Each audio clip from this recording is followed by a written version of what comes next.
Hello students, आज आपका 9वीं कक्षा में स्वागत है। और बच्चों, आप देख रहे हैं ऑनलाइन एजुकेशन की कक्षाओं में अपनी कक्षाएं। और जैसे कि आप देखते आ रहे हैं कि आप सामाजिक अध्ययन के राजनीतिक शास्त्र के पाठ नंबर 3 का अध्ययन कर रहे हैं आज, और जिसका नाम है संविधान का निर्माण। आज इस पाठ के अंदर हम संविधान के निर्माण के बारे में जानेंगे। उससे पहले मैं आपको एक निर्देश देना चाहूंगा कि आप सभी बच्चों को इस पाठ का अध्ययन अच्छे से करना है ताकि आपको हर जानकारी मिल सके। तो आओ हम चलते हैं आज के कुछ अभ्यास के महत्वपूर्ण प्रश्नों पर, जो आपकी बुक के पीछे दिए हुए हैं। हम उनके बारे में चर्चा करते हैं जो आपकी बुक में लेसन से निकले हैं। तो पहला प्रश्न आपका है, दोहरे अल्पसंख्यक तथा अश्वेत बहुसंख्यक का टकराव संविधान में निर्माण में टकराव का कारण बना। यानी ऐसा कौन सा कारण था जहां पर संविधान के निर्माण में दिक्कत आ रही थी? लोकतांत्रिक अफ्रीका, दक्षिण अफ्रीका के लोकतांत्रिक संविधान बनाने में, हम भारत की बात नहीं कर रहे हैं यहाँ क्योंकि हमारे बुक के हिसाब से हम पढ़ रहे हैं। दक्षिणी अफ्रीका के लोकतांत्रिक संविधान में जो परेशानी आ रही थी, टकराव हो रहा था, वो कौन सा था जिसके कारण संविधान में बन नहीं पा रहा था, टकराव हो रहा था? वो था जो दक्षिण अफ्रीका में जो गोरे लोग थे वे अल्पसंख्यक में थे, और जो अश्वेत बहुसंख्यक में थे उनका आपस में टकराव था। संविधान पर लेकर कोई सहमति नहीं बन पा रही थी, क्योंकि आपको पता है कि दो प्रकार के लोग थे। जो पूंजीपति वर्ग था वो गोरे लोगों का था, वो अपनी मनमर्जी चला रहे थे। लेकिन जो निर्धन वर्ग था वो बहुसंख्यक था, अश्वेत था। श्वेत और अश्वेत का काफी लंबा इनका झगड़ा चल रहा था। श्वेत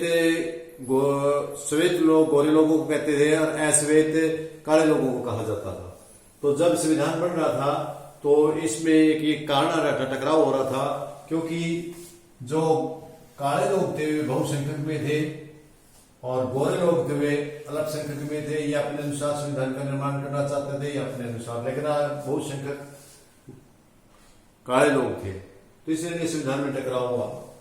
दूसरा प्रश्न जो आपका अभ्यास का है वो है, शासन प्रमुख का नाम लोकतांत्रिक संविधान में कोई प्रावधान नहीं होता। यानी लोकतांत्रिक संविधान में किसका प्रावधान नहीं होता?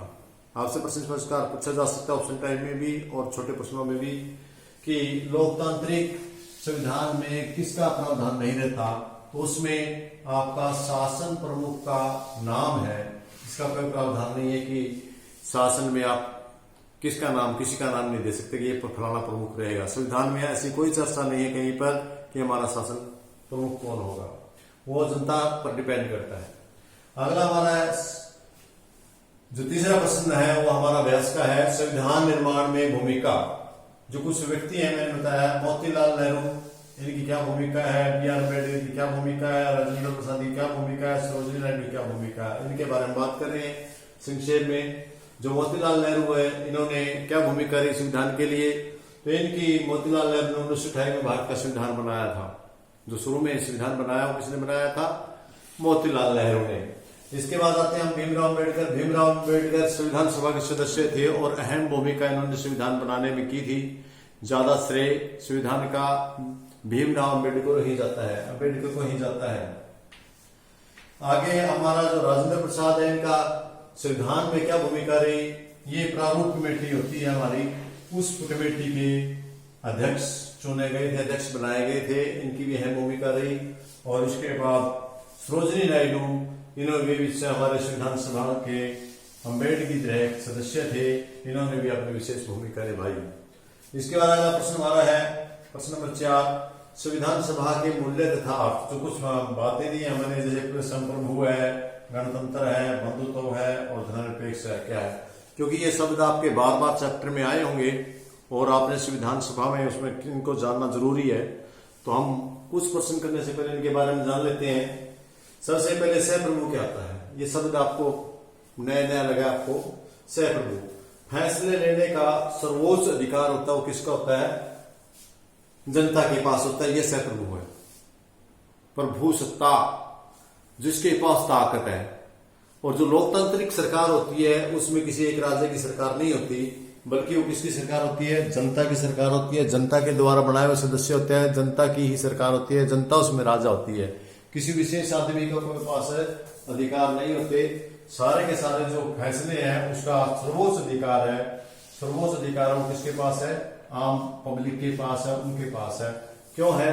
क्योंकि आम पब्लिक ही अपने मताधिकार का प्रयोग करके प्रतिनिधि चुनकर आगे भेजती है। तो इसलिए हम मान सकते हैं कि जो सहप्रभु है, प्रभु सत्ता है, ताकत है, वह लोकतंत्र की असली ताकत जनता के हाथों में होती है। इसके बाद अगला हमारा जो टॉपिक अगला हमारा है वो है गणतंत्र क्या होता है? गणतंत्र एक देश का सार्वजनिक मामला, यानी एक ऐसी सरकार जिस सरकार में सारे सार्वजनिक मामले, किसी निजी आदमी की कोई संपत्ति नहीं होती, या किसी सभा की कोई निजी संपत्ति नहीं है, या किसी की जो सरकार हो किसी एक आदमी की नहीं होती, ये किसी को विरासत में नहीं मिली होती, बल्कि पब्लिक के द्वारा चुने हुए प्रतिनिधि होते हैं। प्रतिनिधि जाकर के चलते हैं, वे ही शासन बनाते हैं, उस तंत्र को कहते हैं। जैसे कि हम शब्द से देखें, गण में होता समूह, तंत्र में तंत्र, लोगों के द्वारा बनाया हुआ जाल, अर्थात लोगों के द्वारा चुने हुए शासक सदस्य ही शासन करते हैं, न कि विरासत में मिली कोई अन्य आदमी। तो इसलिए जो गणतंत्र है वो एक विशेष शब्द है, इस शब्द को जानना जरूरी है। गण मैंने समूह, तंत्र मैंने समूह का तंत्र। जो हमारे नेता, मंत्री, प्रधानमंत्री, मुख्यमंत्री जितने भी होते हैं वो पब्लिक के द्वारा हमारे संसद सदस्य, MP, MLA बनाए जाते हैं, वो सारे के सारे एक तंत्र बनाते हैं। उस तंत्र को हम गणतंत्र का नाम देते हैं। ये किसी को निजी संपत्ति नहीं होती, ये किसी को विरासत में नहीं मिलती, बल्कि पब्लिक अपने मतों का प्रयोग करके आगे अपने को सरकार बनाने के लिए भेजती है। इसके बाद अगला हमारा बंधुत्व। बंधुत्व भाईचारे शब्द से बना। बंधु में होता भाई, बंधुत्व में भाईचारे की तरह रहना, अर्थात आप कह सकते हैं कि लोगों का आपस में मिलकर के रहना, मिलजुल करके रहना ही बंधुत्व कहलाता है। इसका जो लास्ट पॉइंट आपका अभ्यास में दिया हुआ है धर्मनिरपेक्ष। बड़ा ही खास करके भारतीय मामले में धर्मनिरपेक्ष। धर्म निरपेक्ष में किसी धर्म को न मानना, अर्थात किसी एक विशेष धर्म को कोई महत्व न देना, बल्कि सभी धर्मों को समान रूप से सम्मान देना।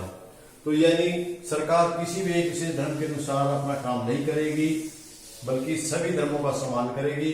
किसी कोई एक धर्म के अनुसार काम न करके बल्कि सभी धर्मों का सम्मान करेगी। सभी धर्मों को इसमें अर्थात कोई हस्तक्षेप, विशेष धर्म का कोई हस्तक्षेप नहीं होगा। अर्थात धर्म के मामले में सब धर्म बराबर हैं। तो स्टूडेंट्स, अभ्यास के ये प्रश्न दिए थे, हमने इसके बारे में चर्चा की। कल हम आपको इसके विस्तृत रूप में अन्य प्रश्न भी करवाएंगे।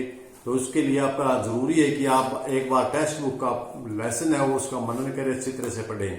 तो मैं इन्हीं शब्दों के साथ अगले आपका धन्यवाद करता हूं और फिर कल मिलते हैं अगले वीडियोज में। तब तक के लिए आप लोगों का बहुत बहुत धन्यवाद। जय हिंद।